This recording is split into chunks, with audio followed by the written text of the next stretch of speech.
There's stuff popping off in North and South Korea. It's usually the same old, same old.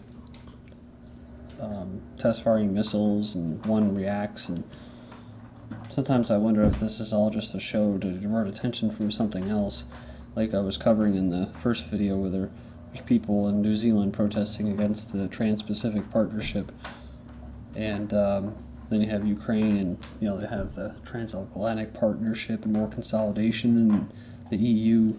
It's always about the money, and it seems like there's hardly any real hot wars that happen unless it's against people who can't really defend themselves against the empire. More just kind of like an economic warfare, like sanctions they use, like what North Korea has slapped against them. The latest is North Korean live fire drill prompts South to return fire. They exchanged hundreds of rounds of live artillery fire across a disputed maritime border. This was today on Monday. The exchange, triggered by a 3-hour North Korean live fire exercise that dropped shells into South Korean waters, was limited to shelling into the sea. This comes after South Korea captured a North Korean fishing boat, and this was on the 30th, so yesterday. Then that comes after the 26th of March, when North Korea test-fired mid-range missiles. They say that this was just hours after the U.S. and South Korea and Japan met in the Netherlands for talks. Then we have this. Armenians are accusing Turkey of aiding al-Qaeda rebels in an attack on a Syrian Christian village. Last weekend, rebel forces from the al-Qaeda-linked al-Nusra in Iraq and Syria took control of a small Armenian Christian village in the northern Syria during fighting with the Syrian army, forcing most of the residents to flee. But I guess they're lucky they didn't get blown up, and they're lucky they didn't get held as and basically captive by the rebels.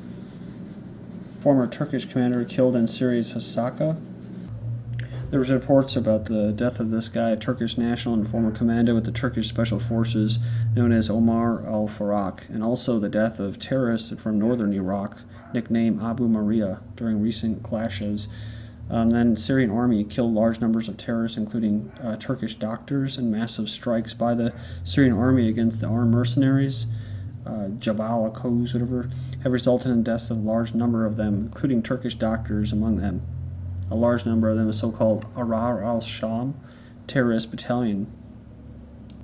Yeah, it goes on basically saying where they were chasing these terrorists to Latakia. Syrian forces retake strategic position in Latakia province. The recaptured Observatory 45, a key hilltop in northern Latakia near the Turkish border, which fell into the hands of the Takfiri militants a week ago. Some were al-Qaeda members with al-Nusra, and many of those that were killed, they said, were non-Syrians. Qatar says here the backer of the Sudan Islamist regime basically wants to eye poverty. They said Qatar was providing an unprecedented $135 million to support Sudan's rich but underdeveloped archaeological heritage.